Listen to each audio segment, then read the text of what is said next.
A trade between the Utah Jazz and LA Lakers went down early this morning, and it indicates that the Toronto Raptors may have dodged a bullet twice, as on two occasions the Raptors were heavily interested in one of the players moved, and they were being asked for significantly more assets than he ended up getting dealt for. So I'm going to break down that whole trade situation, the history with the Raptors in this video. Additionally, Toronto Raptors assistant coach had high praise for young and up-and-coming star Scottie Barnes and talked about how he's been clamping up former MVPs, all-stars, and summertime runs, and the fact he might be sharing a leadership position on this Raptors even as a young guy heading into next season. And finally, we got a wild take from a Cleveland Cavaliers fan that I want to look at with all of you folks, see if you guys agree, see what you guys have to say with it, and more in this video. So without further ado, let's dive straight into it. Hello everybody, Ben Rogers here, the Raptors Digest, breaking down the latest Toronto Raptors news, and I keep mentioning it, we're now on that road to 26,000 subscribers, so hit that subscribe button if you haven't hit that button already. It means the world to me, but also, it's going to be in the comments, for the next few videos, but Jay's Digest has launched.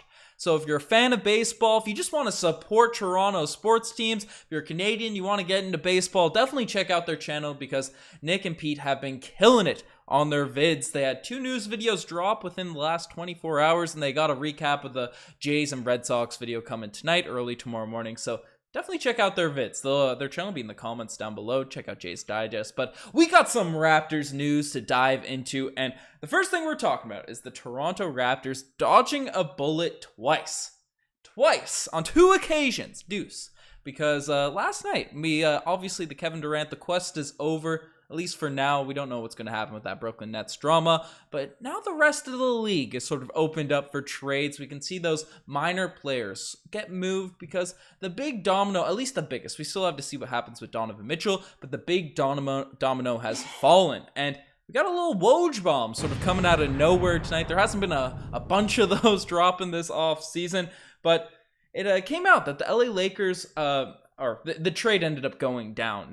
Woj confirmed this morning the deal was made official, but the Utah Jazz sending Talen Horton-Tucker and Stanley Johnson to the LA Lakers are sending Talen Horton-Tucker, Stanley Johnson to the Utah Jazz in return for Patrick Beverley. So that's a minor trade, nothing too crazy. I know a lot of Raptors fans were interested in potentially acquiring Patrick Beverley from the Utah Jazz because he didn't seem to fit their timeline, especially where it seems like they're going to move on from Donovan Mitchell, and this trade only pushes that further. I might touch on Donovan Mitchell to the Raptors at some point, but I'm just going to say I don't think that's going to happen. But what really caught my eye about this trade and gave me memories of Lakers fans gassing up their 6'4" young, he's only 21 years old, wing, Talen Horton-Tucker, and roasting even me. I've seen, when I make a video on the Lakers on this channel, there's always a few Lakers fans that sneak their way into the comment section, and they all said, nah, you guys don't have the assets for Kyle Lowry, for Talen Horton-Tucker. I got a Freudian slip there, but you guys are offering packages that aren't it, because the Toronto Raptors have been seriously interested in acquiring this guy for really the past 2 seasons, and it goes back to the guy I just mentioned. Obviously, the Raptors grow Kyle Lowry during that trade deadline, during the Tampa tank year. We want to send him to a contender, send him to a team that, could win. We were tanking. He ended up moving on to the Miami Heat during that summer. But, we said, well, we'll give some assets while you're still under contract and all that sort of stuff. Now, the Sixers wouldn't give us enough for Kyle Lowry. The Heat weren't giving us a big enough package for that midseason, even though we ended up making a deal with the Heat, inevitably. But the deal that ended up, sort of picking up right before the deadline was with the LA Lakers. And this is how, an article coming from CBS Sports, I believe, just right from that time. And they're saying that the Lakers and Raptors discussed a trade that would send Dennis Schroeder, Kentavious Caldwell-Pope, and draft compensation to the Raptors for Kyle Lowry. Yikes, right? Through Thursday morning, but the sticking point was the inclusion of Talen Horton-Tucker. So Masai Ujiri, when you look at the Raptors' direction, especially at that moment in time where we were tanking, we weren't very strong, we didn't have Rookie of the Year Scottie Barnes, we weren't in that win-now mode, at least for that current season. We probably wanted to get some young assets, even though Kentavious Caldwell-Pope would have been cool, the draft pick would have been cool, but we're talking about the Raptors' growth on this front. And the Lakers said no. we don't want, some all-star caliber point guard Kyle Lowry in return, because we want to keep Talen Horton-Tucker. We don't want to give that off our hands, and that would have been the central package. That would have been the central return piece coming to the Toronto Raptors. So, looking at the deal we got, I don't want to be plugging the propaganda too much when I know it's going to be coming hot and heavy during the course of the season, but knowing that we got Precious Achiuwa in a package return there, and Talen Horton-Tucker, essentially his values on the open market is Patrick Beverley at this point, who's older, was a throw-in inside of that Rudy Gobert trade. That's tough. That's a tough return. I know Caldwell Pope would have been nice. Schroeder probably would have been bounced off, would have gone to another team like he did. He's a free agent following that season. That's a tough package in return for Kyle Lowry, especially when you compare Precious Achiuwa, and which inevitably became Thaddeus Young, right? We ended up getting trading away Lowry for Thad and Precious Achiuwa, which is a multitude times better than Talen Horton-Tucker. But that's not the only occasion that the Raptors were interested in acquiring Talen Horton-Tucker. And the Lakers, once again, were asking for a high asking price. Now, this is a trade that came out, it was discussed, it was widely talked about over the time. It popped up the night before the NBA trade deadline, and it was essentially that the Lakers can get Cam Reddish and Alec Burks, the Knicks get Goran Dragic and draft picks, and the Raptors get Talen Horton-Tucker and Nerlens Noel. So another occasion the Raptors were interested in acquiring Talen Horton-Tucker.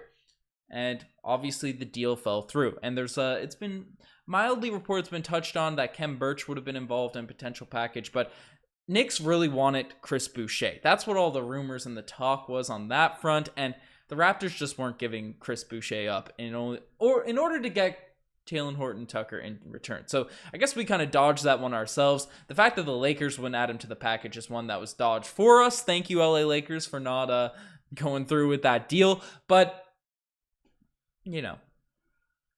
Chris Boucher, there's no chance of doing that. Masai Ujiri wasn't doing that there. So couple missed bullets thrown our way. The Raptors, Masai Ujiri's in the Matrix, always making the right decisions. So shout out there. And this is not me saying Talen Horton-Tucker's trash. He averaged 10 points per game as a 21-year-old. It's pretty solid, but 27% from the three-point line, right? 6'4", not that 6'9" height we want to see, even though he has long arms. He's a solid defender. I think he could be better in a Raptor system, but not close to a Precious Achiuwa, a guy that I've fallen in love with on this Toronto Raptors team. So just wanted to bring back some memories there with that trade going down. And I think it's a good deal between the Lakers and the Jazz both ways. The Lakers are trying to win now. They didn't have to give up any of their future picks. Patrick Beverley and Westbrook could make for some interesting storylines. And then the Jazz take a flyer on a young guy where it looks like they're tanking down. So that's my take on the trade that went down there.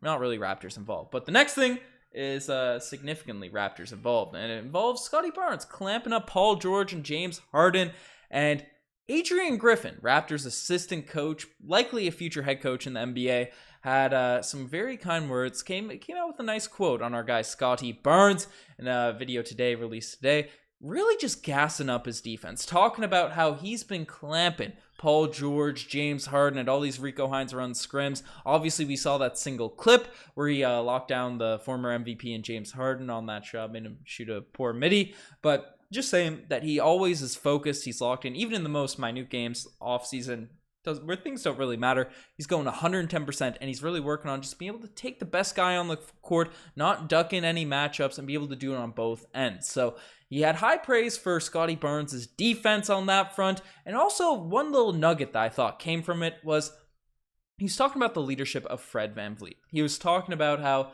obviously he's the guy, and he has been, right? Fred VanVleet took that mantle when Kyle Lowry was inevitably dealt or left in free agency, signed in trade from the Toronto Raptors. But he was talking like Scottie Barnes and Fred VanVleet are the two leaders on the team. He essentially said the leadership from a young guy, 21 years old, and having him and Fred VanVleet to sort of lead the way going into next season, it's going to be a huge deal for this team and a huge part of his growth, and that his mentality is just going to carry him extremely far going forward. So we've heard a bunch of Scottie Barnes praise. We've seen a lot of great clips of Scottie Barnes over this offseason. I'm absolutely hyped to see what this guy is going to do over the course of this season. I'm predicting potentially an 82 Scottie Barnes awards all year. I don't know. Anyone can win the Scottie Barnes award, but he might get 82 straight in the game. So you have to tune into all those videos to see if he actually gets it.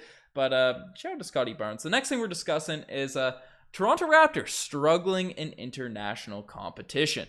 Now, obviously, a guy that has fallen out of favor amongst a lot of Raptors fans has been Svi Mykhailiuk. Despite the cool graphics, despite the cool nickname, despite him being a pretty cool guy, right, from interviews and everything that we've seen, right, the fact that he's just not come in to sort of be a scorer, be a three-point shooter, and really hasn't been that efficient in terms of getting buckets, being able to produce at that level, right? The taste of Svi Mykhailiuk, the taste of Svi water has soured to some Raptors fans. And it's led a lot of Raptors fans to maybe say, hey, we have a lot of guys on unguaranteed contracts where Svi is on a guaranteed contract. And I'd rather have Justin Champagnie, Delano Banton, some people are even saying Gabe Brown at this point, over a Svi Mykhailiuk. So he might, some people are saying he might go, I don't know. There's also obviously the war in Ukraine that is certainly going to affect someone from the Ukraine, and maybe that had an effect on his sort of tapering off after a hot start to the season. Who really knows? But we're going to see how it all plays out in training camp. But one thing that didn't look too good for Svi Mykhailiuk was his performance playing for the Ukraine this year in a game against Team Italy, where they lost by about 8 points. And Svi Mykhailiuk just really didn't have it going. He really didn't have it going in this game. Right, shot 0 for 9 from the three-point line. Only had 11 points on 5 and 19 shooting. Didn't do too much. Had 3 turnovers, a couple steals, but a minus 12 for the game. Right, team worst. At least that's on this this mini box score graphic. But you know, Svi, it's going to be tough. He's going to need to be able to knock down those shots to play a role on this Toronto Raptors team going into next season. So hopefully this is just a one-off, bad game. Everyone can have a bad game, but an international competition where you're the main guy, you get those touches, you get those opportunities. It's tough to see. We also former Toronto Raptor Alex Len out there, playing in this game. 8 points himself, 4 or 5, a bit more efficient, but not much else to speak of. 3 turnovers himself. So not the greatest performances for current and former Toronto Raptors in this game against Italy. So that's a look for international competition. Juancho Hernan-Gomez also didn't have the greatest performance either. So we have all that there. And the final thing we're discussing, the final thing we're talking about are Cleveland Cavaliers fans. Absolutely wildin'. Absolutely wildin' with their rankings of the Eastern Conference. And this was a take put up here. The text is a little bit small, but they ranked the Eastern Conference and their predictions for the East, and they got Milwaukee, Boston, Brooklyn at the top. Brooklyn's too high. People are overrating that team, but I digress. The Miami Heat, 4, I guess they're the first seed last year, so I get it. Then obviously as a Cleveland Cavaliers fan, they have them at 5. But they say terrible matchup for everyone with our size and interior defense. Not a bad take. But then superstar point guard and bench depth all around compared to last year. So, guys, I know Darius Garland's good. I know Darius Garland's great. Was an all-star last season, a young up-and-coming player. We throwing him in the superstar category at this point? Is that where we're throwing Darius Garland? Okay, fair enough. So then below them, they have the Philadelphia 76ers, saying James Harden isn't there. But the Atlanta Hawks at 7. Right, Atlanta Hawks at 7. Murray is a good addition, but not special. Then there's the Toronto Raptors, barely making the playoffs as the 8th seed, saying good talent. Barnes and Siakam, etc. Below ceiling without a superstar, right? And then said the same thing for the Chicago Bulls, folks. Darius Garland, clear superstar. The Raptors have no one up to par to Darius Garland on our roster. No. Multi-time All-NBA player Pascal Siakam, NBA champion, right? NBA champion Pascal Siakam. No Darius Garland by any means.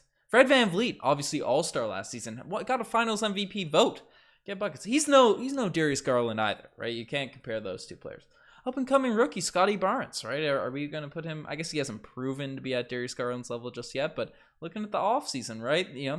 At superstar level, Darius Garland, he's above everyone on this list. That's I don't know. I got a little kick out of that, seeing that. That was posted into Raptors Reddit. I thought it was kind of meme, so I wanted to throw it up here, see what you guys have to say. But you guys are the best for making it this far. Check out the Instagram, the TikTok, the Twitter, all that cool stuff. And as mentioned, definitely subscribe to the Jays Digest. They're making content just like ours for the Toronto Blue Jays, so helps you get into the action. I've been learning a bunch about the Blue Jays myself, watching Pete and Nick go at it in the debates and then in the news videos and stuff. So definitely check them out. Subscribe to our channel as well. Hit those sub buttons. It helps us out big time. We've got a lot of fun stuff cooking. So you guys are best to make this far.